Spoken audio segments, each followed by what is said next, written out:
subukan mo ako, tingnan natin, makukuha ko tong bata. Ikaw hindi mo kayang kunin, chief of police ka, ako hindi, civilian ako pero kaya Ayun, you kunin. can do it. You do it. Then in that case, you're not supposed to be a chief of police. I'm very sorry, sir. You don't deserve to be called a chief of police. For me, I'm so sorry, Colonel. Tawagan niyo ang Kamkrame. Sorry, Colonel, ha? Sorry. Meron po tayong proseso. I know the process, sir. But, sir, you can... Pwede ko bang i-drop yung tao ko para i-personal nilang buhay yan? Sir naman, I know personal Wala point, pang pero, may na kaso eh. pero, sir, he committed a crime. There was a Yes, crime committed. papatayan niya.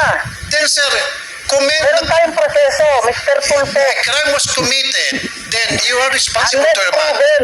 Wala pang may file na kaso. Sir, it doesn't matter. Sir, I'll give you an example. Halimbawa, ako po, yung tao ko, kasamahan ko sa RTIA, may Ito ginawang... siguro. may Pero ginawang kami, kalokohan. nag-observe kami ng proseso. Well, sir, cut the proseso. That's the reason some people come to me because I No, deliver result. assumption mo yan. Assumption mo yan. May proseso tayo, may patas tayo sinusunod. Assumption, I'm not assuming here. Ako po, marami ako napatunay. Ikaw, anong napatunay mo sa Las Piñas? Have you done anything in your life? Come on. Ako, I've done so many things. Kasi kaya ko mag-deliver. Ikaw, what do you deliver? Tao mo hindi mo kaya? Proseso, ano yung nangyari? Tapos ngayon, No, sir. No, sir. A